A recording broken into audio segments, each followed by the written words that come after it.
What's going on, guys? G2 here.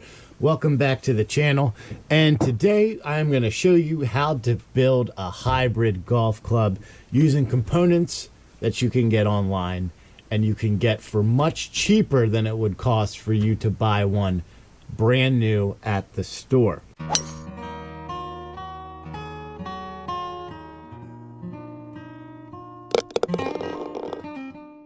When we're dealing with building a club set, we always want to look at the player. Are they a new player, advanced player, novice, beginner? We need to know their specifications, right? Their height, their wrist to floor measurement, and their wrist to longest finger, which is typically your middle finger unless you have ape hands, measurement for the grip. So make sure you have those three measurements first before you even consider starting to build that. So for this individual, I know I've taken all of this into account, and their specifications say that their club lengths need to be 0.5 inches long. Their grip size is standard plus 1 wrap. So that's what I'm going with, right? The next thing I need to know is what is the standard length for the club that we're going to be doing. And in this case, it's going to be a number 4 hybrid. You can go online, you can see what the standard lengths for 4 hybrids are. A standard 4 hybrid is 39.5 inches. This fitting is going to be a 1/2 inch long. So we knew our overall length for this club needs to be 40 inches. So what we're going to be using to build this is from the golfworks.com website. It's a set of Maltby hybrids. And the reason I really like these clubs is, one, they're very clean. As you're looking down, it's a very clean top. Not a lot going on back here. A simple alignment point. And then the sole of this is very clean as well. They have a little bit of weighting and porting back here to allow you to cut through some deeper rough, but overall there's not a lot going on. It's a very slim, sharp looking club head. The reason I like the Maltbys, one, the price point is outstanding. So this hybrid that we got on GolfWorks, we're going to be able to build and put together for about $55. If you were to go and buy, let's say, a TaylorMade, a Ping, a Callaway, a Cobra hybrid, you're probably already going to start in the neighborhood of $199 all the way up to probably $220 just for a hybrid. You're not paying for quality, guys. You're paying for the name right here.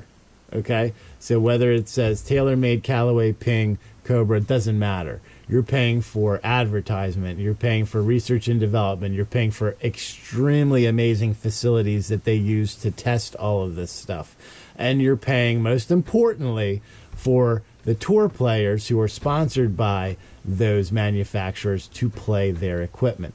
Not necessarily better, just more advertising. Maltby clubs have been around for quite a while now. The research and development that goes into ensuring that these clubs are weighted and balanced perfectly is, I will argue, of equal quality, if not better, than some of the major manufacturers out there, which is why the value for this is outstanding. And if you look at the reviews that they have on their website, you will see people across the world had really, really quality reviews on these Maltby products. So the set came with the club head, the ferrule, the shaft, and the grip.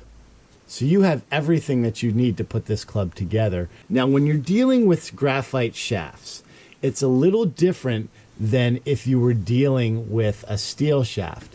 Typically, when you deal with a steel shaft, you're only going to cut from the back. It's called a butt trim to get to your length. When you deal with graphite shafts, some graphite shafts require you to cut at the tip. And what this does is, the more that you take away from here, the stiffer the shaft is going to be. You want to always make sure that you're checking the manufacturer's specifications. And if you go to golfworks.com, you can look up the model of the shaft, and it'll tell you exactly for what club, how much do you need to take off the tip. In our case here, we don't need to take off anything. This is a butt trim only. So we can just continue with installation as normal and we know that we're going to end up with the correct flex at the end of the day. The first thing that we're going to want to do here is obviously put our ferrule on. Now the ferrule is not really a structural component of the golf club. It's more or less a decorative piece, so to speak. Ferrules can be pretty tight and annoying to get in there. I have a little tip for you guys, and it just involves a little bit of warm water. All you're going to do here is set that ferrule inside of that warm water for a little bit. So that water will provide a gentle heat to that plastic ferrule and allow you to kind of move it up the shaft a little bit. It's going to be tight when you get them. It's just the way it always is. So just slowly put that in the water, heat it up, and you should be able to push it up on there nicely. Once you get it past the tip of the shaft that we have right here, you can use the club head to push it forward further on the shaft. This will ensure that you get that shaft seated all the way to the bottom. You can use a ferrule pusher to kind of assist with that. And once you have a lot of that shaft exposed, you can use the club as a guide to set it in place. And now you're perfectly spaced. You know that this is touching the bottom of your club head, and it's perfect. Now we've introduced water to the golf club. Get a little rag, get a lot of that water. We'll get all of that water off, and then also use a towel or something to get any water out of the club head, because you don't want that there when you are going to introduce your epoxy. Now that we have this done, we can continue to install this together.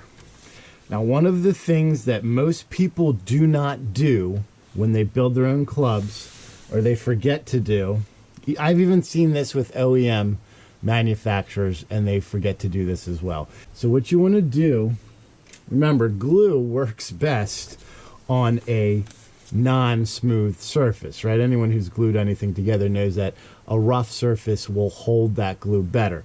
So just using some sandpaper here, we're going to gently abrade, which is a fancy word for scuff up, the tip of this shaft. I would highly suggest not using power tools or a belt sander for this process, because you don't want to take too much off. If you take too much off, you're going to start to kill the walls of the shaft, and that could open you up for potential failures down the line with cracking or splitting. Just get that nice and abraded, and you can see here, that's perfect. Let's get our glue ready. So we're going to use here golf shafting epoxy. It's a 2-part formula, typically 50-50 parts. You want to make sure that you read the instructions and the application instructions on your bottles. Equal amount by volume. This is a 20-minute working time and a 24-hour cure time. So we just want to follow those directions. Then you're just going to go ahead and mix this all together. So now that we have that mixed up, the next thing that we're going to do, and this is optional, is I like to introduce this. They're glass shafting beads. And essentially what this does is it helps with the alignment of the shaft. A powder that you mix in with your epoxy just a little bit, and it's all glass powder. And what that does is those little beads will work their way in the epoxy, and as it's setting between the two, those beads will create almost like a wall to help you self-center the shaft. We're going to add some here into our hosel, and we're going to put it onto our shaft. I like to glue the bottom, so I'll just give it a little dab like so on the bottom, so I know I have something down there, and then I'll go ahead and I'll place the rest of my epoxy onto the shaft like so. You don't want to use a ton, right? You don't want to over glue, because what it's going to do is it's just going to pour out of the top here when you go ahead and put all this together, and you're just going to have a mess. Just using a twisting motion, we'll just push all this on. You can see how it's starting to come out. Okay, now we're at the top here with our ferrule. We'll get a little rag. We'll wipe off the excess here. Now this is 20-minute working time, so now you have 5 minutes or so to adjust the shaft as you see fit. And what people like to do, and I like to do, is shafts typically have labels on them, right? So they'll tell you what kind of shaft it is. It is standard to get that aligned, you can see here, with the club face. So as you're looking down the club face, the graphics line up. Some people like to see the big graphic. Some people only like to see that little small graphic. So it is preference. I like to see less. It's just a little finishing touch that really tells the difference between someone who knows what they're doing and takes pride in their work and someone who just stuck a shaft on here. So the easiest way to do this is to lay the shaft down in the playing position, and using your eye as a guide, you're just gonna eyeball it to the top line here. And all we're gonna do is sit this in an upright position, making sure that gravity is helping us keep all of this together. I will also take a little piece of painter's tape, like so, and I will place it on the ferrule and the hosel, just to ensure that stays all together. So set this like that, and in 24 hours, we get back to trimming it to length. 24 hours later on the dot, and our shaft has been epoxied up. I like to keep the covers on the club. There's really no need to take them off if they have a protective cover. So this way, when you're, selling them or giving them to whoever, it is absolutely unblemished. So what we're gonna do now is, now that we're epoxied, we're gonna have to trim this to length, install the grip, and then of course finish off the ferrule.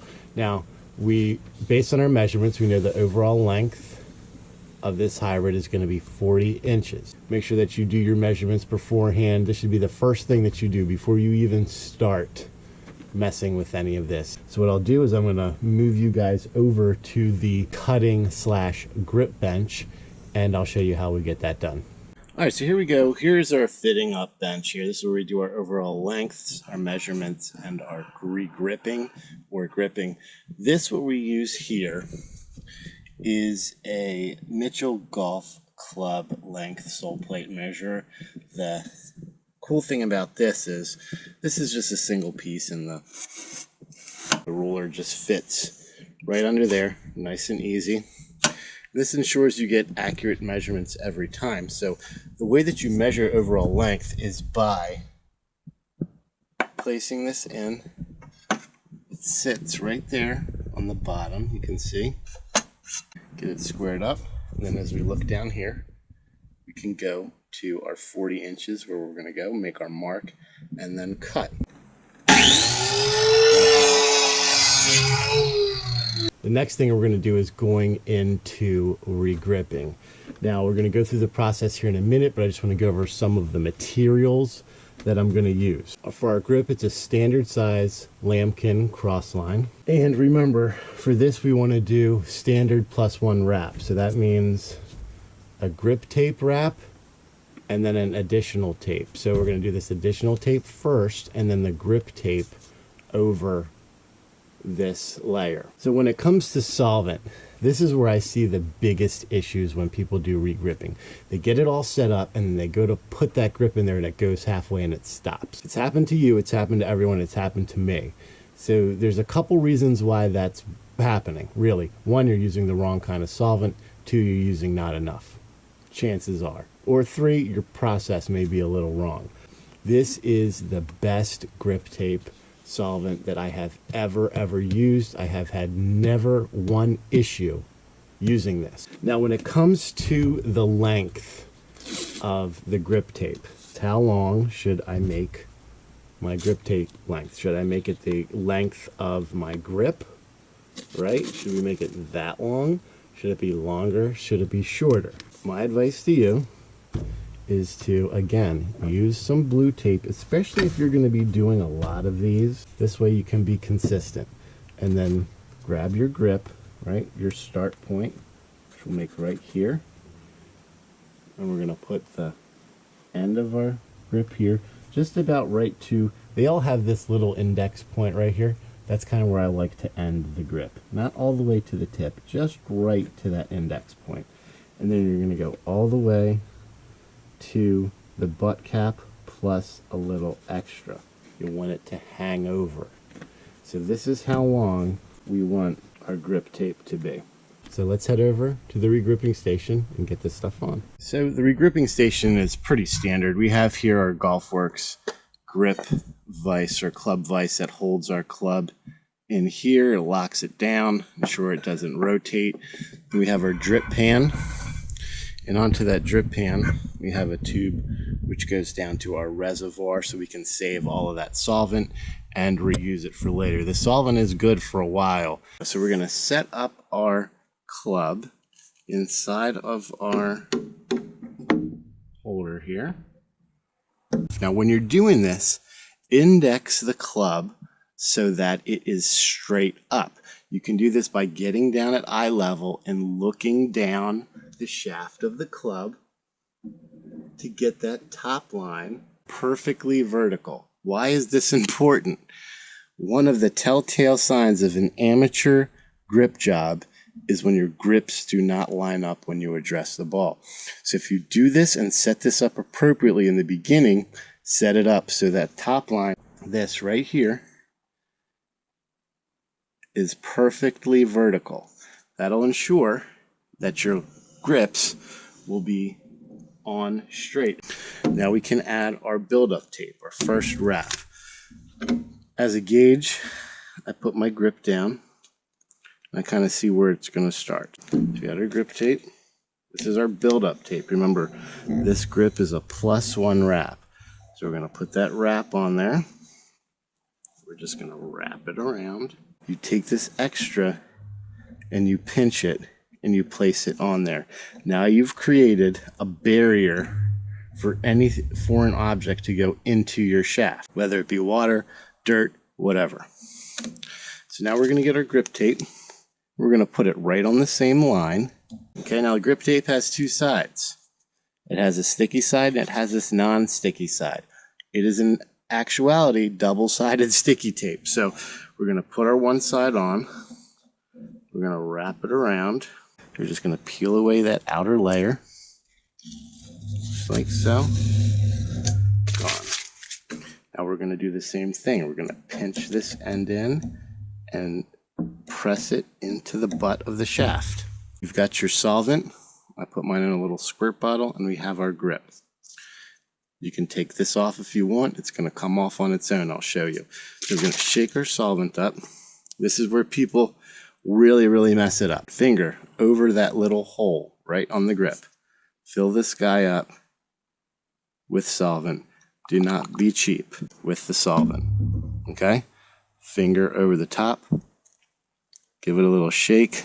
So now you're just going to get that solvent and just drip it right over top of the club. Get the end of the grip, the index point right here. You're going to place it over the butt and just in one steady motion move the grip down the shaft. And this is also why we index the club. So here's our first index point right here. And as we go back, we're going to look for our second one here in the middle. You want these to be right in line with each other, which they are. The great thing about these drip trays, guys, is you don't need to be cheap with your solvent. You can use as much as you want because you can always reuse it again. And everything should line up all the way down to the top line of the club. Everything looks good. So we're just going to set this club off to the side for about an hour or so. Let the grip tape activate and dry out. Ensure that this grip is not going anywhere. Finishing the ferrule, that's the last step. And this is one of those steps that, again, amateur club makers don't really do. There's a couple ways that you can do this. Some of them vary in difficulty. I'm going to show you a much easier method that you all can do. It's using simple acetone. So this is plastic. Acetone melts plastic, right? So we're just going to put that on a little rag here, and we're simply going to hold it right over the ferrule and turn. And now we'll go back and we'll polish it. So we're not using the acetone part of the ferrule at this point.